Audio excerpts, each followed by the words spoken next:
Bonjour à tous et bienvenue dans le 18h Info de Télé Nantes. Voici les titres. Le conseil municipal de Nantes ce matin a adopté un vœu contre l'extension de la déchéance de nationalité, un vote qui a fait débat. Les sportifs nantais ont fait le clown hier devant les enfants hospitalisés. C'était au CHU de Nantes, on en parle dans un instant. Et puis la folle journée, le spectacle dure tout le week-end et s'installe partout, y compris au Jardin des Plantes. Le conseil municipal de Nantes a donc débuté ce matin par un vote qui a fait débat, le vote d'un vœu contre l'extension de la déchéance de nationalité, une mesure que la maire Johanna Rolland juge inefficace et contraire aux valeurs de la République. Le vote n'a pas été unanime. Je vous propose un retour sur ce débat attendu de ce matin avec Denis Vanier. Le conseil municipal affirme son opposition à l'extension de la déchéance de nationalité et appelle le gouvernement à la remplacer par une mesure en cohérence avec les valeurs de la République française. Il nous semble que remettre en cause ces principes fondateurs de notre République et de l'unité de notre nation est plutôt donner raison aux terroristes. C'est ce qui nous inquiète dans ce débat. Nous considérons que toute cette agitation autour de ce sujet-là, que vous prolongez au travers du vœu de ce matin, relève malheureusement bien plus d'une politique politicienne qui consiste davantage à faire diversion, je crois qu'il faut dire les choses telles qu'elles sont, pendant que les chiffres du chômage continuent à évoluer négativement dans notre pays. Sur ces sujets, mes convictions sont profondes, elles sont au moteur de nos engagements personnels. Il n'est pas question de transiger une seconde sur ces sujets. Je pense moi simplement que ce type de faux débat, alors qu'effectivement derrière il y a des vraies valeurs, dont vous savez très bien que nous les partageons tous ici, ces faux débats aujourd'hui, ils exaspèrent nos concitoyens. Pas contents, les journalistes de Ouest France et de Presse Océan, leurs journaux respectifs ont publié ce matin 7 publicités. Là, publicité pour appeler à l'évacuation de la ZAD et à la signature d'une pétition lancée par la région. C'est une campagne de publicité de la région Pays de la Loire.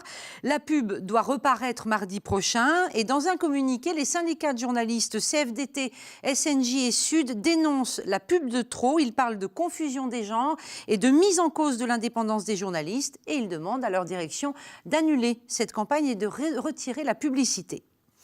Pas assez de noms féminins sur les plaques des rues nantaises. Les chiffres sont accablants, la mairie en a fait le constat et elle veut féminiser ces noms de rues. Vos idées à tous sont même les bienvenues. Une consultation est en cours. Amandine Pohardy.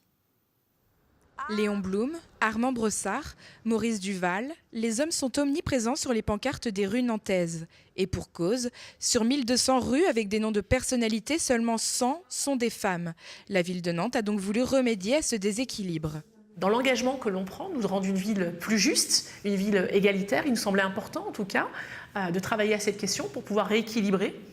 Et donc c'est tout le fruit du travail de concertation que l'on mène avec les Nantaises et les Nantais, parce que l'objectif aujourd'hui c'est de demander aux habitants de notre ville de nous faire des propositions sur des noms de personnages féminins. Et pour ajouter sa pierre à l'édifice, rien de plus simple. Vous avez sur le site ici un petit onglet qui dit des noms de femmes pour les rues de Nantes à vos idées. Et donc, en cliquant sur cet onglet, vous avez donc un lien, tout simplement, où vous pouvez proposer l'ensemble de vos idées, notamment répondre à la question « Quelle femme souhaiteriez-vous voir porter le nom d'une rue ? Pourquoi le choix de cette femme ?» Et puis, si les personnes veulent participer également à l'atelier qui aura lieu le 3 mars prochain, qui va permettre effectivement de pouvoir travailler sur toutes ces propositions. Une initiative visiblement prise à cœur par les Nantais. Même si c'est qu'une rue, franchement, je trouve que c'est important qu'on fasse la part des choses et qu'il y ait l'un et l'autre. Je trouve que c'est une très bonne idée. C'est peut-être pas de féminiser, mais c'est vrai qu'il y a tellement de rues dont on ne connaît pas, qui ont des noms qui n'évoquent rien. La féminisation des noms de rues se fera petit à petit et concernera essentiellement les nouveaux quartiers. Il n'y aura donc pas de débaptisation des rues actuelles. En attendant, vous avez jusqu'au 20 février pour proposer le nom d'une personnalité disparue qui a marqué votre esprit. Les sportifs nantais ont du cœur. Ils étaient une quinzaine hier à avoir répondu présent à l'invitation de l'association Un maillot pour la vie. Les grands clubs d'élite de l'agglo étaient représentés, dont le H, le VBN, le FCN, l'Hermine, entre autres, avec des sportifs hyper impliqués, ne reculant devant rien pour ses enfants à l'hôpital. Reportage de Yannick Lenné. C'est le clou de cet après-midi à l'hôpital. La chorégraphie improvisée des joueurs du FC Nantes. Les footballeurs professionnels ont joué le jeu ils n'ont pas été les seuls. Une quinzaine d'athlètes de haut niveau ont répondu à l'appel de l'association Un maillot pour la vie, sans hésiter. C'est vrai que c'est pas toujours évident de pouvoir se libérer avec les entraînements et les impératifs professionnels, mais aujourd'hui je pouvais venir et j'ai pas pu venir l'année dernière, donc ça me tenait vraiment à cœur de venir pour leur donner de la joie et voir des sourires sur leur visage. Ils sont hyper heureux et puis c'est le plus important, c'est vraiment le plus important, donc on donne personne, pas du tout, parce que pour nous c'est plus que naturel de faire ça.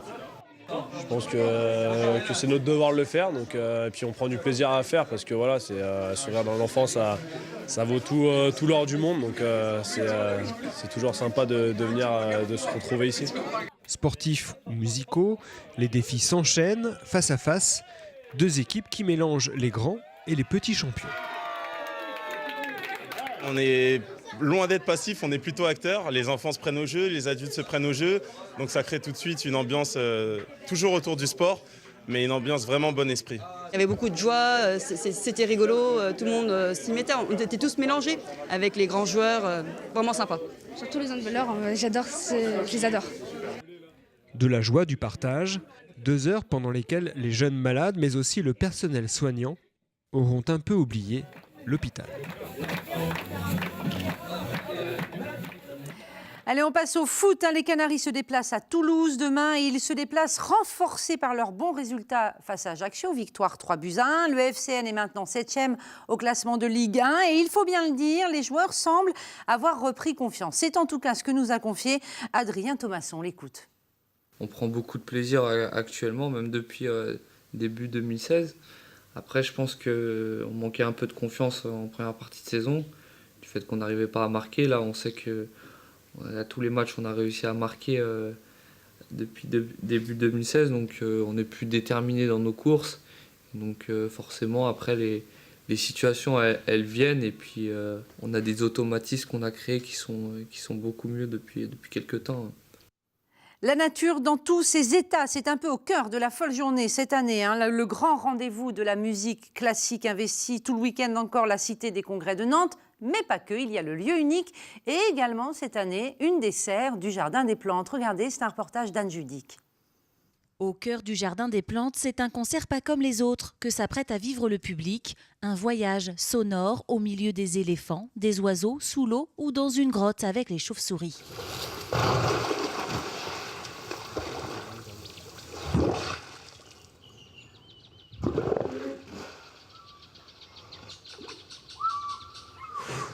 Quand la serre devient salle de concert, le concept fait mouche, les spectateurs sont séduits. Il y a plein d'expériences qui se font aux folles journées, pourquoi pas celle-là? Le Jardin des Plantes fait partie de Nantes, c'était de lier cette approche. Et puis le thème de la nature, tout à fait sa place ici. J'étais un petit peu sceptique par rapport à la serre, au niveau de l'acoustique simplement. Et voilà, mais René Martin m'avait rassuré, m'a dit l'acoustique est formidable et c'est vrai que ça sonne très bien. Et voilà, le lieu, c'est une vraie parenthèse à ce festival, je trouve, et c'est le bon endroit pour diffuser ce type de création sonore. Un peu plus loin, le lieu unique accueille lui aussi quelques concerts délocalisés, des murs peu habitués à la musique classique.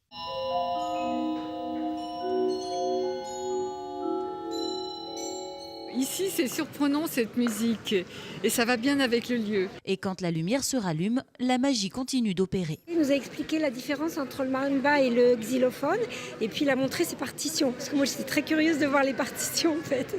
Une proximité avec les musiciens moins évidente à la Cité des Congrès. Allez, vous pouvez encore acheter des places. Il en reste un peu plus de 22 000 pour 183 concerts différents. Mais il n'y en a plus pour le Jardin des Plantes, c'est complet. Un dernier mot de mise en garde cette fois-ci, puisqu'on nous annonce beaucoup de vent en fin de ce week-end. Des rafales de vent sont annoncées notamment à partir de lundi matin, 6 h du matin, à plus de 80 km/h, avec des pointes possibles même autour de 100 km/h. Conséquence, le pont pourrait être interdit dès lundi matin aux 2 roues, aux caravanes et aux véhicules tractant une remorque. Restez informés avec le site inforoute.loire-atlantique.fr. Voilà, je vous souhaite une très bonne soirée, un très bon week-end. Rendez-vous lundi avec Jean Annex.